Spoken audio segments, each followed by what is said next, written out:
as a young man, it is respectable to defend women's rights. You can be empowered to lead those around you, despite differences between culture and identity. You can be informed about your sexual, reproductive health and rights. Join the young urban men and become the product of informed decisions. Don't forget to leave a like, share, or maybe even comment. Most importantly, subscribe.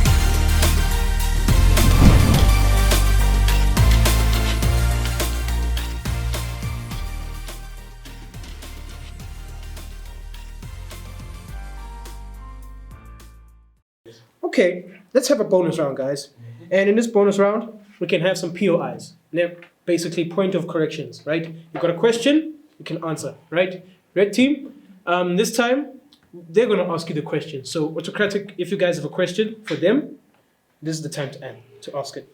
Here we go. So with the pay setting style, since the president opened the alcohol sale in the first week, the rate of GBV go up by 35% in the first week. So what are you going to do about alcohol with your pay setting leadership style? So do you want to take the question? Okay. Yeah. It's a good question. Yes. Okay, so basically what we're going to do is I like what you said, the rate of GBV, it increased. That's actually a point that someone would use, in order to persuade the people, to, see your point of view. Basically, you are setting the pace for them. I'm showing them that what's been happening around is affecting the economy. So the more alcohol is being sold to people, the more gender-based violence is increasing. So once you show them that point, once you touch that topic, gender-based violence, it's a very sensitive issue. So once you show them how sensitive it actually is, I think you can persuade them into stopping, the people to sell liquor. All right. Red team, you got a question for these guys? Oh yes, so I wanted to touch on the part that they were talking about mobile clinics now being disposed into certain areas that are not exposed, right? So since then you guys want to promote mobile clinics, what type of patient care would you guys perform? Okay, what type of patient care we will perform? So me and my partner thought about this and we decided that we will go to each and every household, test each and every person, about this corona and other sicknesses that they are not aware of. Then as we leave, we will leave them with a sanitizer, mask, and other essential equipment to equip themselves. And if any of them is found with a corona or any critical disease or virus, we will call an ambulance so that they can be taken care of. Thank you. Okay, so yeah, continuing with the debate, guys. I have a question for the red team, since you guys deal with pace setting leadership. There's a lot of similarity between a democratic leader, of which I believe Cyril Ramaphosa is a democratic leader. And so what's the difference between his style of leadership and yours? Okay. Should I answer? Okay. The difference between democratic and pace setting is that, basically with democratic, everyone has an equal opinion, If there are 4 of you and 3 vote against you, the president can't do anything. That's basically, everyone has an equal share in the decision making. But with pace setting, it involves the people, but then the president has, a major say. So basically what you do is that you don't shove something down someone's throat. You show them your reason, as to why you are doing that. You speak. If someone has a valid point that you want to take, then you take it. You listen to people's opinions, but what you say, it goes. But you end up trying to, implement other people's opinions in what you do, so that you all agree on one common goal. Wow, that's powerful. So now I know what's going on in the country after that. Okay. So going to the blue team. Yeah. I'm looking at autocratic and I'm thinking, hey, this is something maybe Donald Trump would do. Like, definitely. I don't know. So I wanted to know, ne, I was not even sure about that. So this is a question for all of y'all anyway, ne, but you guys can answer it first. What kind of leadership style do you think Donald Trump is using? Does it link to yours? Yeah.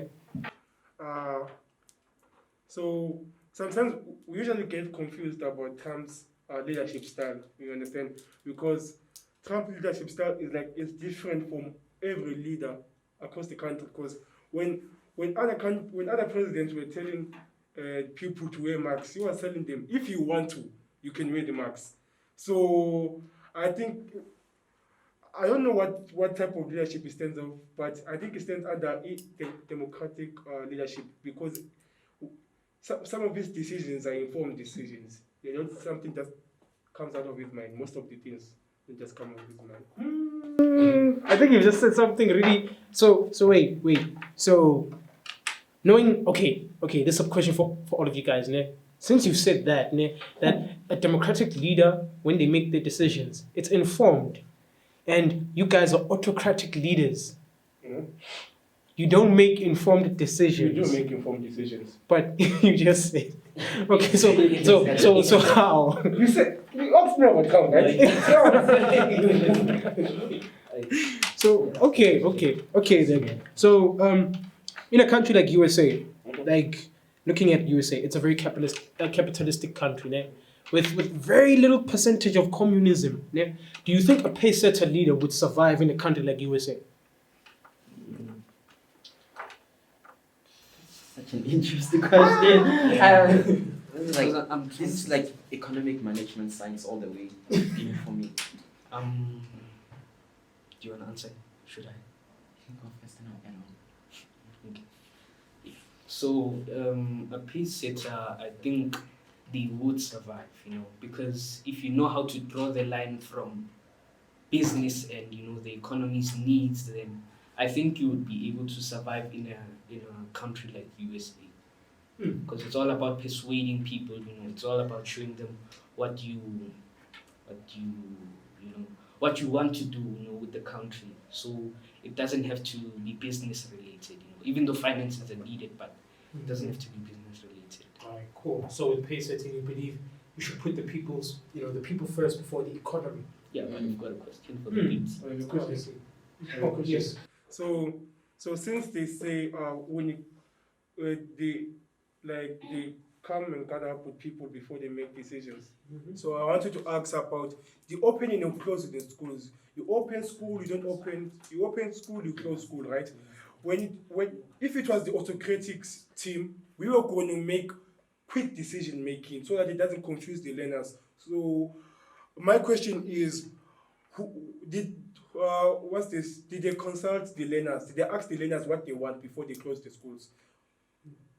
Should I ask the learners what they want before they close the No, schools? I don't think they ask the learners.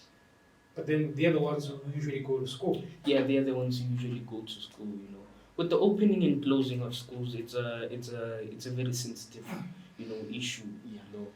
It's also starting to fuel some racism and all that, and it's unfortunately it's the mentality. People keep asking themselves, why do public schools close and yet private schools are still open? And they should remember the fact that it's really unfair on someone who pays 10,000 every month for their kid to get a better education, and then suddenly their schools close. They should remember the word private. It's a private sector. The public government doesn't have a say. So what the parents say or what the school government says goes, because if we fight against them, we're basically blaming them for taking their children to better schools. I'm not saying public schools aren't good. I'm just saying that they don't fall under the private sector. So we shouldn't blame the private sector for their private decisions. Right. So let's say there's a case, right? There's a case, and then a case from the private school. Where the case will be added in the chart of the coronavirus cases in South Africa, right? There's no different thing, like, so this is for the public coronavirus active cases and the private coronavirus active. So, so what do you think that brings about equity in the country or equality? Because private schools and public schools do learn the same thing.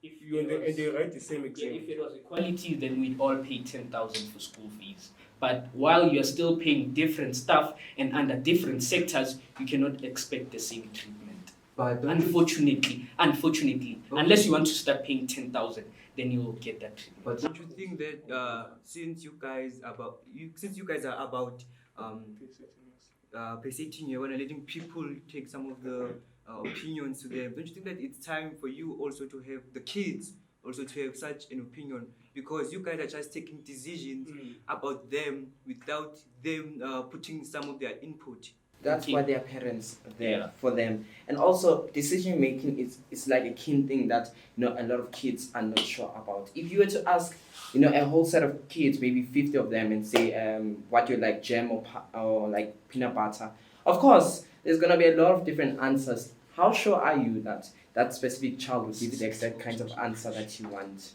It's also peer pressure that they're experiencing right now. And I also wanted to ask them a question. Right? So you guys, I was actually interested in a point that you guys said we're inspired by China, going back to level 5, which is a good point. But I wanted to ask you, if you guys are like an autocratic leadership style, right, and you were to open up this country to level 5, right, and you wanted to build mobile clinics, where would you get the money to hire those kinds of people and work in those mobile clinics and give them and support them with PPEs? Yeah, I think he's asking that because, as you know, our current president already took a 200 billion. Was it a loan or something? Yeah, I'm not really sure.